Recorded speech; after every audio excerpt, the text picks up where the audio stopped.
Thank you. Yep, I am, as you said, talking about spatial audio. Trying to really introduce a bunch of concepts, and you can take away what you find interesting about it. But to understand spatial audio, first thing we need to do is understand spatial hearing. So sound is cool because it's the only sense that's localizable in all directions. So you can't localize smell. Touch and taste have to be in contact, and sight is only ever going to work for what's in front of you. But hearing can do full spherical perception, no problems. This is you, looking good. Roundish head, 2 ears, brain. There is potential for other things to get involved in hearing. At high levels and low frequencies, there's other tissue conduction effects, but I'm going to call those marginal and not mention them again. So, core of kind of sound localization is called duplex hearing theory. It's got by this guy. It's generally known as Lord Raleigh. This is from the era where scientific paper was diary entry of someone who's too posh to have a job. So yeah, it's just messed around with a bunch of stuff and worked out that you've only got 2 ears. Really, if you want to localize something, you want 3 points. That's the principle of triangulation. It's how GPS and everything else that localizes things work. We've got to take 2 points and some kind of psychoacoustic hackery. So we focus first on the differences between what we receive each ear. So if, say, you over there says something to me here, I'd hear in this ear first, this ear slightly later, and this ear would be going through a bit of my face. So it'd be earlier here, quieter, and later here. There's a bit of inverse square law stuff involved in the level, but not very much because your ears aren't that far apart. And these differences, you then kind of work out an angle. So if I've got this amount of time difference, this amount of level difference, depending on frequency, at low frequencies, your head's not going to do a lot for making a level difference. So at low frequencies, you're mainly relying on the time. At high frequencies, you've got this, your head is a significant acoustic obstacle. So high frequencies coming over here, not a lot's going to make it to there. But so that's the level difference is taking priority there. And the time difference is harder to do because you've got shorter waveforms. It's harder to do kind of phase correlation stuff in your subconscious. I bet you didn't know you could do phase correlation, but you can all the time. This does leave a problem though. It's called the cone of confusion. We can do this thing where we work out what angle sound's coming to us at, but it won't tell us quite what direction. So any position on the kind of surface of this cone is going to give you the same time difference, same level difference, pretty much. That's why you're going to say spherical-ish head. But yeah, it's kind of a flawed system. That's why when we can do 3 points for measuring places. But there are a few tricks to work around it. First one is context cues. Can you match it with another sense? Can you see something that is the obvious source for that sound and kind of align them up and say, right, I've solved the cone, it's over there. Or it can be the nature of the sound itself.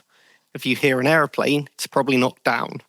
Because if you're in that situation, you've got bigger problems than where things are. Well, where you are. The thing is head motion. You can move your head slightly. You kind of create a few of these cones, they overlap, find a point where it all works. And this is kind of very, very subtle, not something you consciously do and say, oh, right there, it's over there. This is something you just move your head very slightly and your brain will kind of collapse this problem down. The third, its own slide, is Pinna filtering. I had to go to a slightly higher resolution version of an ear here. So it's kind of the weakest, but also the easiest for us to play with. So the Pinna is the big flappy outside bit of your ear. The whole ear system goes inside and has your eardrum and all that stuff. Pinna's just the big outside bit. And all these folds and creases and little nooks and crannies, it's like a parkour playground for sound waves. They're gonna, it's mainly high frequency. Again, at low frequency, this is nothing. But for short waves, they're going to bounce around, going to mix and diffract and diffuse, and as they end up in your ear, they'll be combining in different ways, producing comb filtering effects. So your brain can then learn what these comb filters are for different directions, and then kind of not perceive it as filtering, perceive it as direction. So it takes these filters to say, right, that's not filtered sound, that's sound coming from behind me. Again, here, it's kind of correlating that at high frequencies. And these are very personal. So everyone has slightly different ears. These will work slightly differently. You can learn to use someone else's, get to that in a minute. But yeah, ultimately, these are unique and individual. Distance I pulled out slightly separately. It's similar to the other kind of confusion stuff, but it's got its own quirks. There's not a lot in a sound itself to tell you about distance. You're mostly relying on things like the nature of the reverb. So reflections, if there's a very short time between a sound and its first reflection, it's probably quite far away because you've had time for those reflections to kind of line up. But yeah, it's got its own things, but it's mostly building on that same kind of secondary cue stuff, which is going to be important later. HRTF's binauralization. So we can boil this all down. So we're talking 2 ears. Everything's going in 2 ears. We can feed signals to 2 ears. The headphones, we've had them for ages. So if you want to do that at its kind of most basic level, stick a couple of mics in your ears, go around in an environment, record things, then play those signals back into headphones. You can also kind of measure what's called a head-related transfer function, which takes the Pinna filtering and the duplex theory. It doesn't have any of the external context cues, but it's kind of a filter that you can apply to a sound to make it sound like it's coming from a location. So if I were to put speakers in my ears, play a sounding sweep or a MLS sequence out of that speaker, record that, use that as a filter on a signal, then I could make whatever signal I wanted sound like it's coming out of there when played over headphones, convolved with that filter measured from a speaker to my head. And actually measured that way, it will have some of the distance stuff. It'll be the distance of that speaker because it'll measure the reflections of the room, measure everyone bouncing around, and bake that in.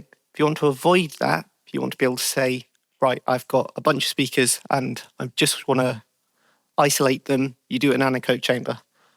Measure a bunch of points, a big kind of sphere-type speaker array, microphones in your head or in a dummy head, preferably one of the really creepy-looking ones because they're fun.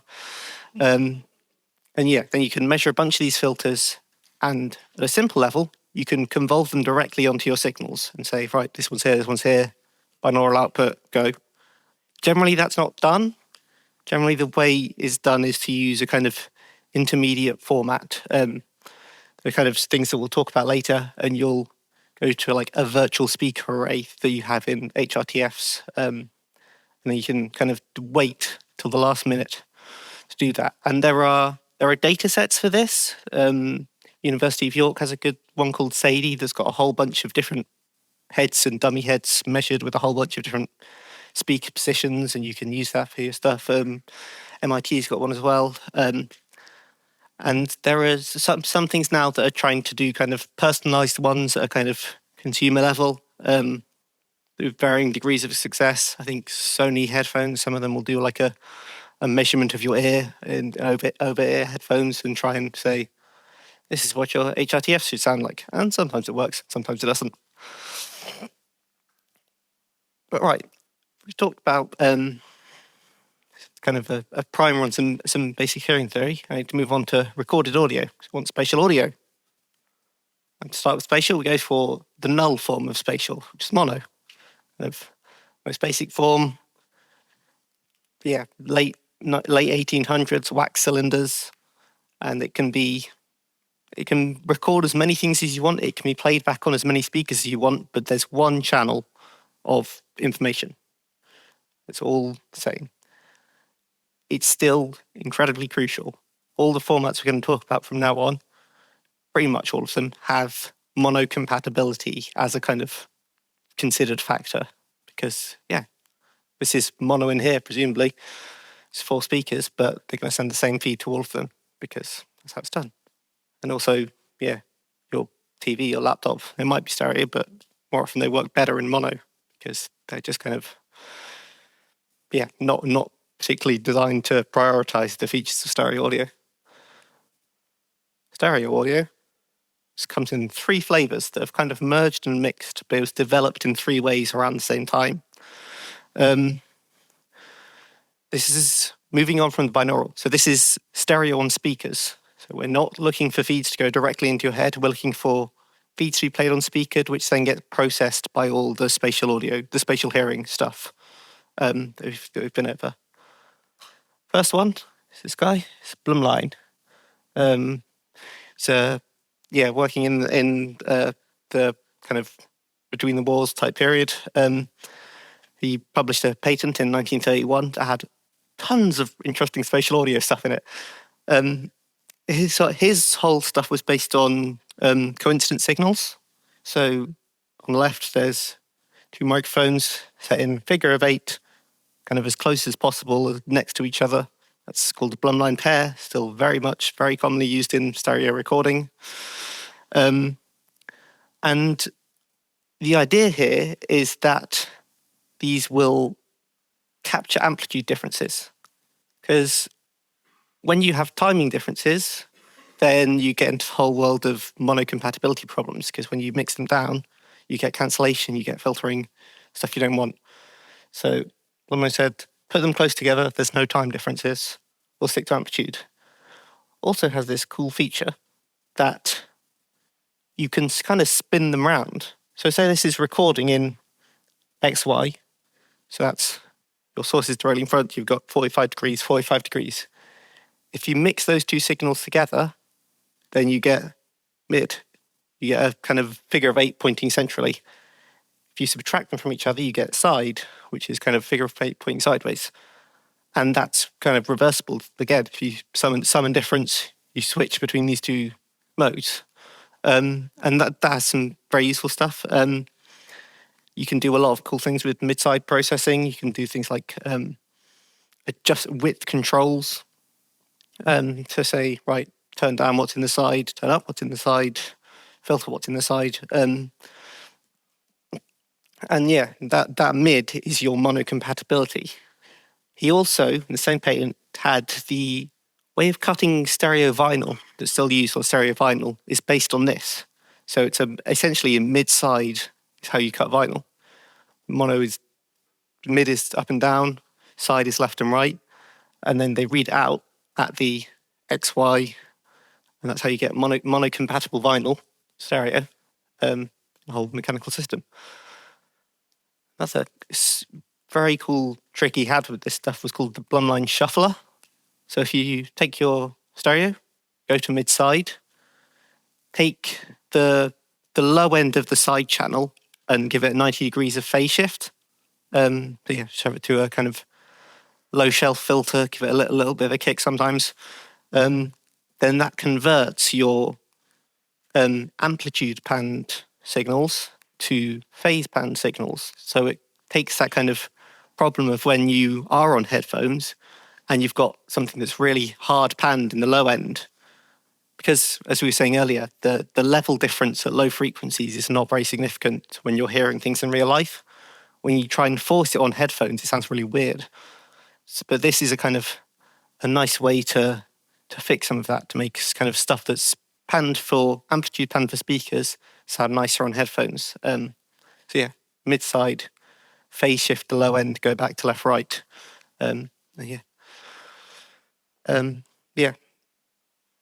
Sorry. Yes. Just some other things. This guy also invented the long-tailed pair differential amp and a whole bunch of other things. Very smart. And we're going to build on this in a bit when we get to a spatial format. Next up, similar kind of time, early 1930s, late 1920s. This is in America in Bell Labs. The Wall of Sound. I believe this is the first thing to be called the Wall of Sound. Now everything is called the Wall of Sound. but this was first, as far as I can tell. This guy is Harvey Fletcher, and his idea was take a wall of a performance space, cover it in microphones, go to a different room, cover a wall in speakers, and match them up 1-to-1. So say, got microphones all along this wall, each one feeds to a speaker in another room. You've kind of separated your performers and your audience with a very high degree of kind of continued spatial scene of the way the musicians or the performers are laid out. It works well. It's got a problem though, in that it requires an awful lot of microphones, an awful lot of speakers, an awful lot of signals flying around. And this is the 1930s. We don't have Dante networks that'll do your 256 channels down one cable. This is kind of, hard to do, but quite good. He scaled this back though. Wanted to do some recordings with the Philadelphia Orchestra, and scaled it down to 2 microphones, which were kind of spaced out along the wall. And that's kind of the spaced version of stereo. Again, still very commonly used. It gives you kind of nice wideness, but you suffer in the monocompatibility because you've got all these time differences coming in that can cause problems. This Fletcher is the Fletcher from Fletcher Munson equal loudness contours. Yeah, another big brain. Don't know if they ever met. If they did, massive nerd off. Panning. So both of those have been talking about recording stereo. And as we don't want to record stereo, we want to record nice mono sources, then we put them together in a stereo mix. Now, in the 1930s, again, you can't do time delays. Time delays are big tape machines. You can't put down every channel of your console. So your amplitude panning. Like at the most basic level, there were consoles that was just a switch. You can be in the left, you can be in the right, or you can be in both. But it's fairly simple to kind of create some rule and some continuous gain curve to how to pan. The most simple is linear. Get a 6 dB gain drop in the center. That's very nice because it's very monocompatible. You sum those together, equal gain, everything comes nice and clean. But the problem with that is as you pan a sound across, it gets quieter in the middle. When you're played back on speakers, you can kind of hear a dip. To fix that, you go to constant power panning. So that's kind of the first quarters of kind of sine and cosine waves. You get a minus 3 dB cut in the middle. And then it sounds even as you pan it across, but if you sum it together, then you get a bump for everything that was panned in the middle. And then there's the 4.5 compromise, which is kind of, let's have a bit of both problems, but neither as bad as they could be. This is panning as we know it today. Every door, every console you've got. And a little later, we went to surround sound. And this is based on defined formats. So you've got quad, you've got 5.1, you've got 7.1, and these are kind of written definitions of, right, set up a speak here, a speak here, a speak here, a speak here. You go set up the same system, you mix the speaker feeds, and you play them back through the speakers. That has been a successfully used format for a long time, but because each format is defined, each format needs to kind of have a custom tailored mix for it. So there have only been a few versions that have taken off. 5.1 is fairly common. The others are a bit rarer. Quad had a moment in the limelight, but it's kind of gone. And people have tried doing things with height, but they never took off because they're awkward to set up. And it's a bit of a chicken and egg. If no one mixes for this speaker setup, then there's no point setting up this speaker setup. So there's no point mixing for it. That's kind of the traditional way of, you want to go 2D or 3D, but no one did 3D practically. 2D, you define this setup. ITU were the main people who wrote the definitions for these kind of layouts for surround sound speaker systems.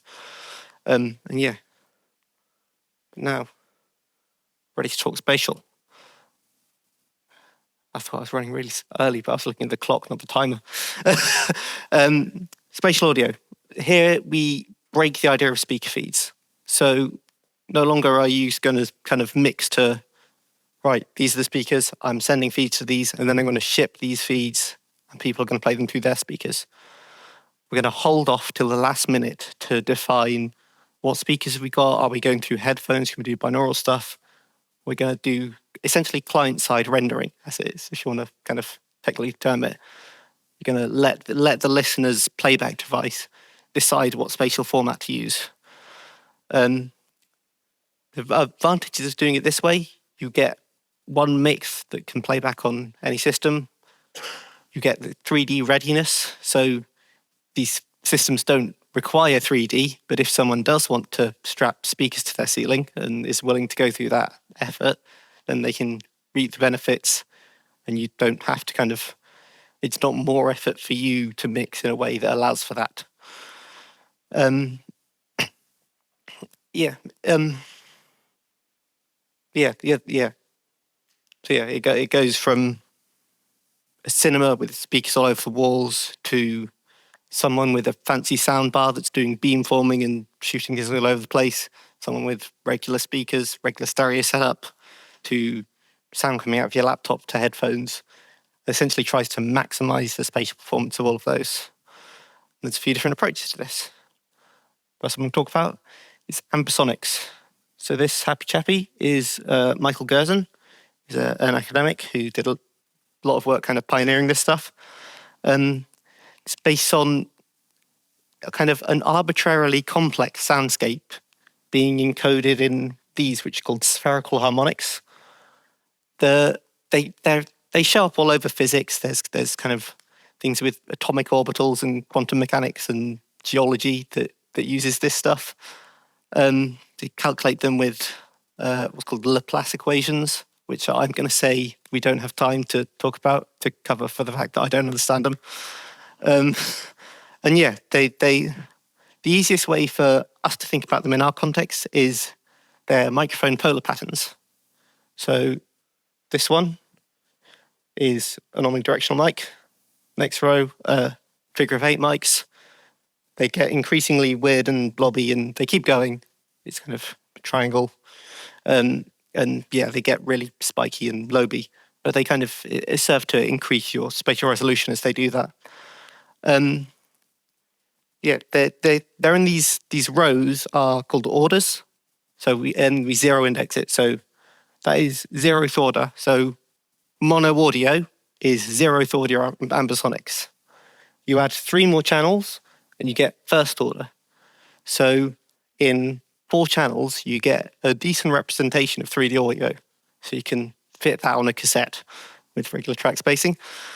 Yeah, so the way you kind of encode stuff into this is say, right, I've got something that's coming in from this angle. So if I'm the first spherical harmonic, the omnidirectional one, the gain from here is going to be 1. If I'm a figure of 8, well, that's getting towards a null. It's still a bit in, so I'll calculate the gain for that. And you go through each harmonic and essentially calculate if you calculate the gain of the spherical harmonic or the polar pattern of the mic to that angle. So we call it azimuth on the horizontal plane, and elevation is up and down. And you can calculate through all of these how much energy should be in each channel for a given position.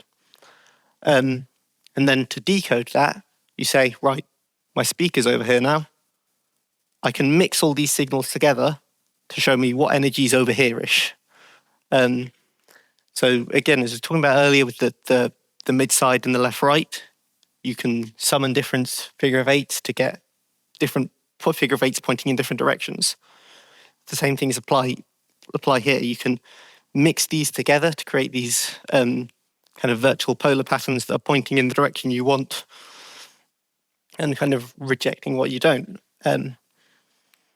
Yeah, there's for if you've got a speaker array that's a regular polyhedron, you can kind of quite nicely define this, and there are proper solutions to it. Other arrays require a bit of kind of finessing to kind of say, right, I want maximum acceptance of what's over here and rejection of what's not in terms of a calculating decoder. Yeah, that's the cool thing about Ambisonics is this weird little mic over here. So that's a first order Ambisonic microphone. Quite a few people make them now. Zoom will do you one with a little recorder bill on the bottom. And essentially it's another thing that's using this kind of, we mix these polar patterns together to get different ones.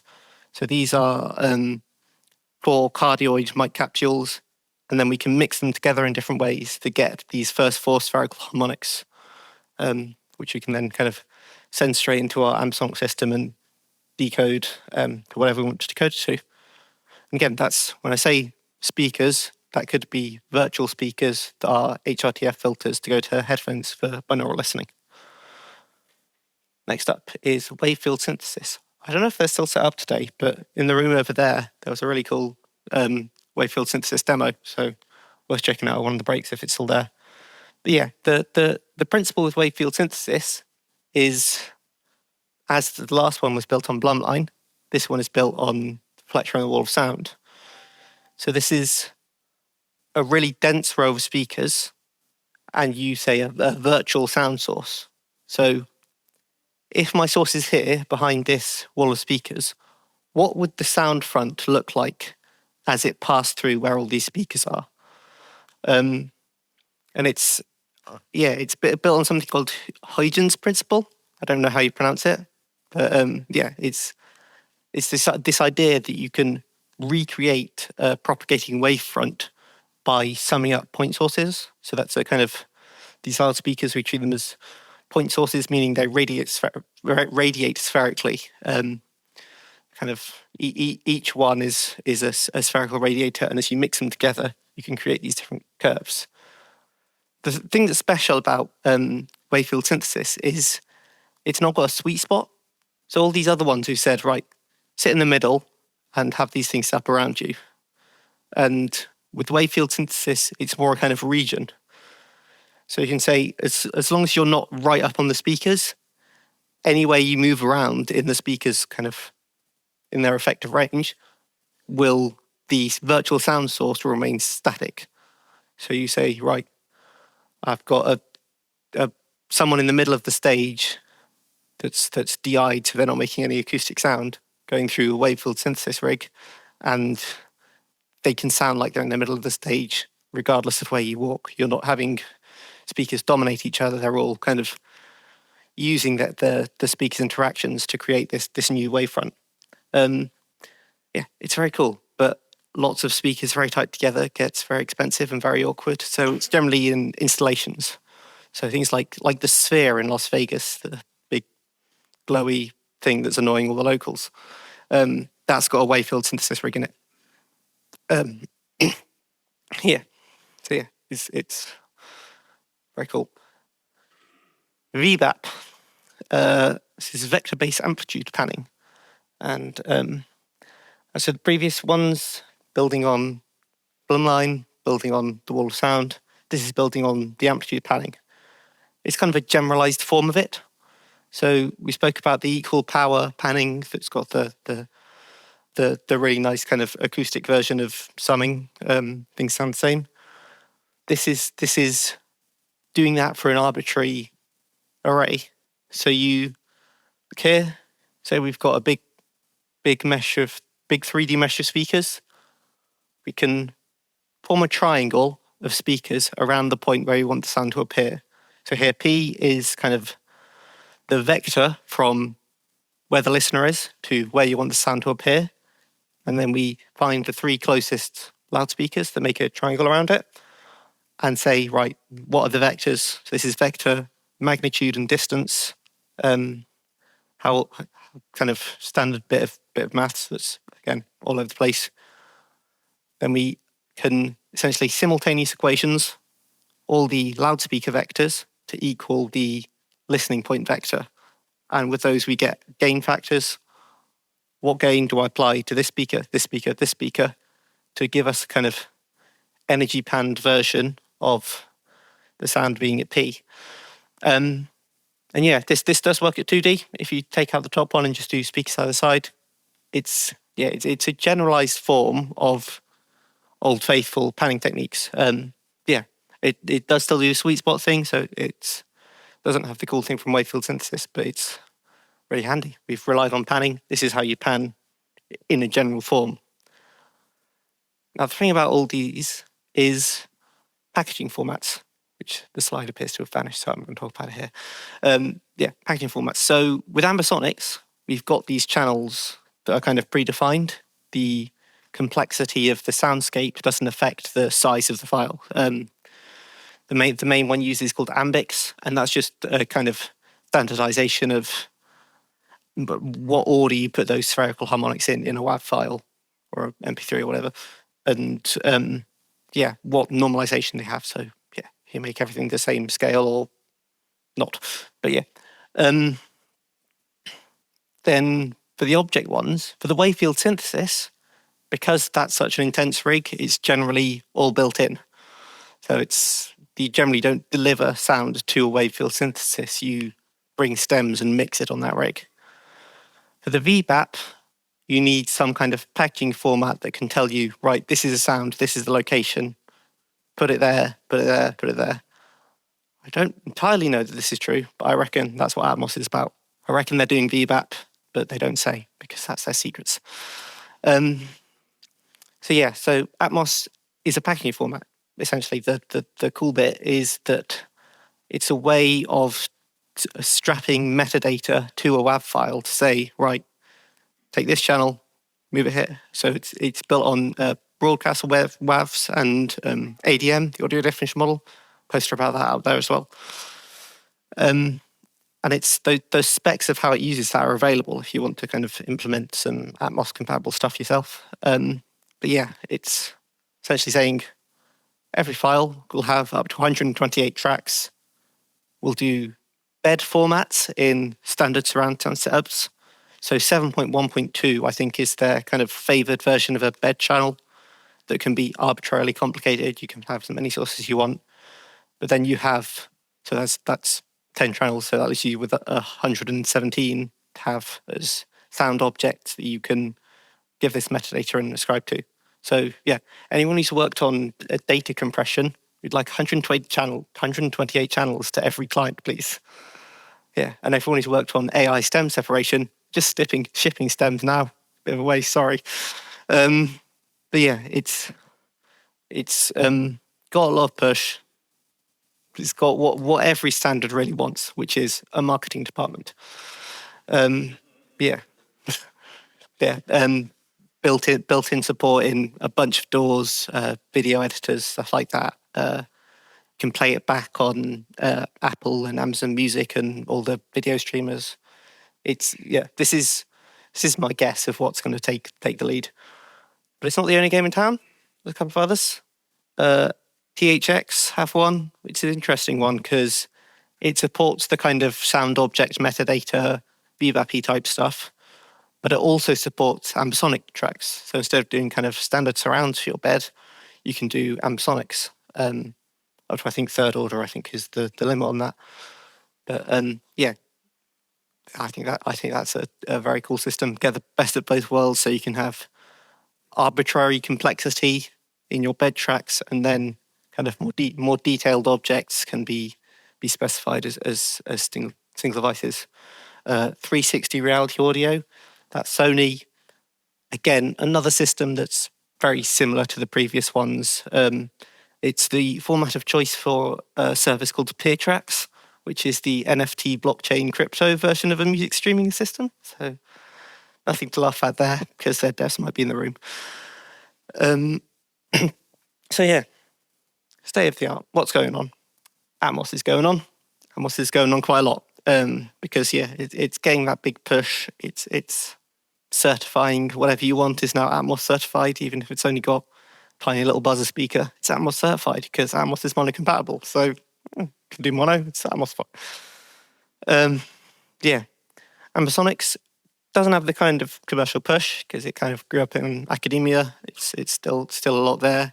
the tools for that, it's very much kind of have a Reaper session, because Reaper can do ridiculous track counts on single channels, and then use some plugins like there's various ones. There's Sparta, there's Wigware, there's the Ambisonic toolkit.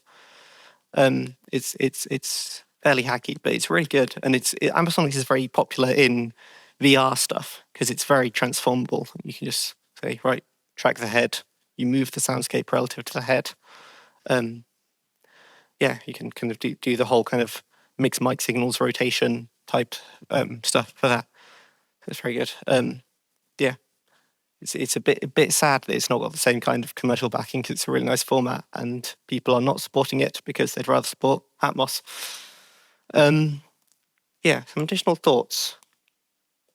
The whole thing about this kind of intermediate format is a bit of a mental shift change if you're actually mixing. So you have no master bus now. The whole kind of things aren't finalized on your computer, they're finalized on the listener's device. So no more SSL bus compressor on your master. You've got to kind of treat things differently, because you've this portability kind of means compromises everywhere.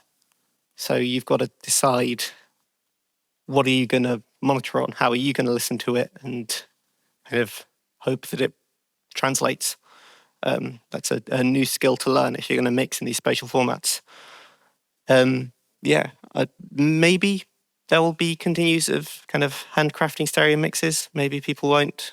It's still the most common format, but as more headphones include these kind of head trackers for doing this kind of stuff, and as these streaming services push it, I think Apple is actually paying better rates on streamings for Atmos tracks than it is for stereo. So it's pushing it hard. So I think Atmos probably is the future. Well, I like it to be Ambisonics, but hey, yeah, that's what I had to say. Yeah.